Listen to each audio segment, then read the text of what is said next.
Bueno, hola, mi nombre es Emanuel Teumer,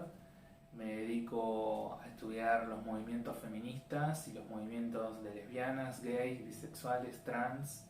intersex y queer. Y en esta ocasión me voy a detener en un movimiento que recientemente ha adquirido una extensión territorial característica y muy llamativa, que es el autodenominado movimiento en contra de la ideología de género. Este movimiento, como probablemente quizás hayan escuchado mencionar o nombrar, tiene un alcance extensivo en Latinoamérica muy característico. En Perú, por ejemplo, bajo el hashtag Con mis hijos no te metas, se han opuesto fervientemente a la posibilidad de una educación sexual integral. En México y en Chile ha circulado el llamado autobús por la libertad, en contra del matrimonio entre personas del mismo sexo, pero también de la posibilidad de la interrupción voluntaria del embarazo, un asunto compartido en Argentina. En Guatemala, por ejemplo, bajo la iniciativa 5272, se propone una reforma legislativa que explícitamente prohíba el aborto y también la posibilidad de matrimonio entre personas del mismo sexo. En Cuba, recientemente, se abrió un debate en torno a la posibilidad de convocar a un referéndum para plebiscitar el derecho al matrimonio entre personas del mismo sexo, es decir, plebiscitar el derecho de algunas minorías, podríamos decir, mientras que quizás uno de los casos más resonantes fueron los ocurridos en Brasil con motivo de la visita de la filósofa Judith Butler, que fue objeto de una serie de escraches públicos por parte de este movimiento y de persecución pública por parte de este movimiento, así como las declaraciones que a veces provienen del propio Ejecutivo, en el caso de Brasil, en contra de los movimientos feministas y los movimientos LGBT. Los ejemplos podrían ser muchos más.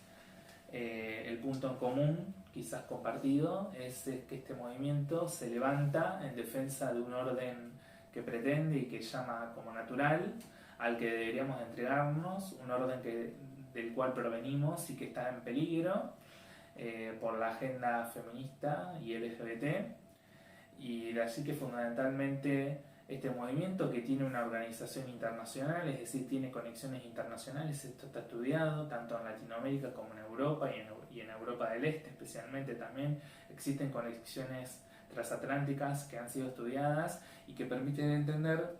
cómo su repertorio de protesta aparece una y otra vez con algunos matices en los diferentes países. Una protesta fundamentalmente en contra de los derechos sexuales y no reproductivos, fundamentalmente el derecho a la interrupción voluntaria del embarazo, pero también a la posibilidad, como mencionaba al principio, del matrimonio entre personas del mismo sexo, la educación sexual integral y una muy extendida oposición al reconocimiento legal de la identidad de género autopercibida, tal como cada persona la percibe. En ese sentido, quizás convenga remarcar que este movimiento suele ser comprendido como fundamentalista, en el sentido de que buena parte de sus apelaciones argumentativas son religiosas y no solo católicas, sino también evangélicas, fuertemente evangélicas. En algunos países como Brasil tienen bancadas parlamentarias, de hecho, y también pentecostales y neopentecostales, que están muy extendidas religiones muy extendidas en Latinoamérica. Pero sería un error detenernos y verlo solamente como un grupo o como un movimiento fundamentalista, porque operan estratégicamente a través de lo que Juan Marco Gaggione denomina un secularismo estratégico. Es decir, operan apelando a tácticas jurídicas y también saberes científicos para hacer valer sus protestas en contra de la agenda de derechos feministas y LGBT. Quizás dos momentos claves marcan la historia y la germinación de este movimiento, que es un contramovimiento en el sentido de que emerge en contra de los feminismos y de los movimientos LGBT. Y estos dos momentos claves son precisamente dos hitos muy importantes, tanto para el feminismo como para los movimientos LGBT, que es por un lado la Cuarta Conferencia de la Mujer de Beijing en 1995, que como quizás recordarán ustedes, convocó o llamó a los estados a una mejor institucionalidad del género, llamó, si se quiere, a un conjunto de políticas públicas con enfoque de género. Y un segundo momento es quizás el de la Declaración de los Principios de Yogyakarta de 2007, cuyos principios consultivos para los estados establecen mecanismos legales para el reconocimiento de la identidad de género autopercibida y también una serie de mecanismos protectores legales para la orientación sexual. Estos dos momentos de hitos claves en los movimientos feministas y LGBT nos ayudan a entender el despliegue de este movimiento en contra de la ideología de género, que tiene ya sus producciones a modo de fundamentos políticos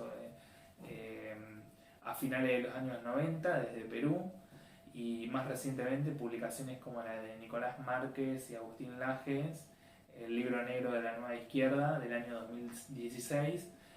Son algunos de los ejemplos claros a través de los cuales estas ideas se reproducen de modo extensivo y desde un alcance popular que da fuerza a este movimiento, da fuerza territorial a este movimiento en contra de la ideología del género, autodenominado en contra de la ideología del género.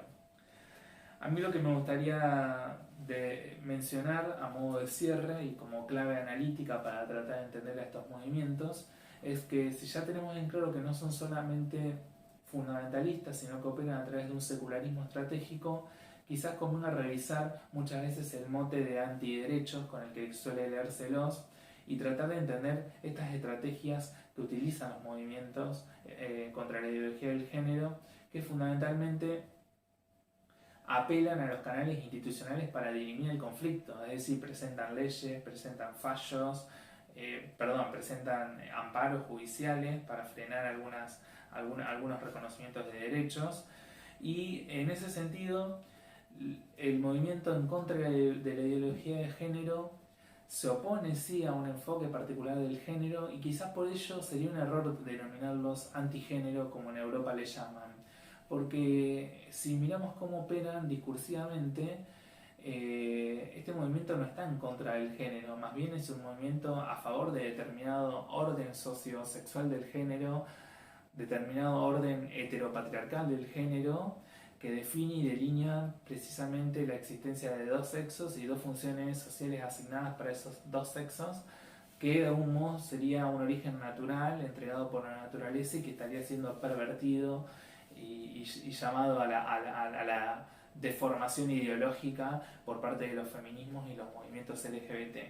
En ese sentido, yo creo que este es un movimiento de restauración de cierto orden sociosexual del género, y estoy con quienes leen a este movimiento como una fuerza fundamentalmente desdemocratizadora, en el sentido de que busca inhibir y derogar derechos ya reconocidos, legislaciones ya puestas en vigor, y en otros casos frenarlas, es decir, tratar de trabar los propios mecanismos institucionales de reconocimiento de derechos en países donde aún no existen marcos protectores para las personas en función de su expresión e identidad de género u orientación sexual, o no existen marcos normativos que prevean el reconocimiento de derechos sexuales y reproductivos para algunas mujeres. En ese sentido, son una fuerza desdemocratizadora que es preciso entender, vuelvo a insistir, los canales tácticos a través de los cuales operan, que no son solamente religiosos, sino también son secularmente estratégicos, es decir, jurídicos, científicos.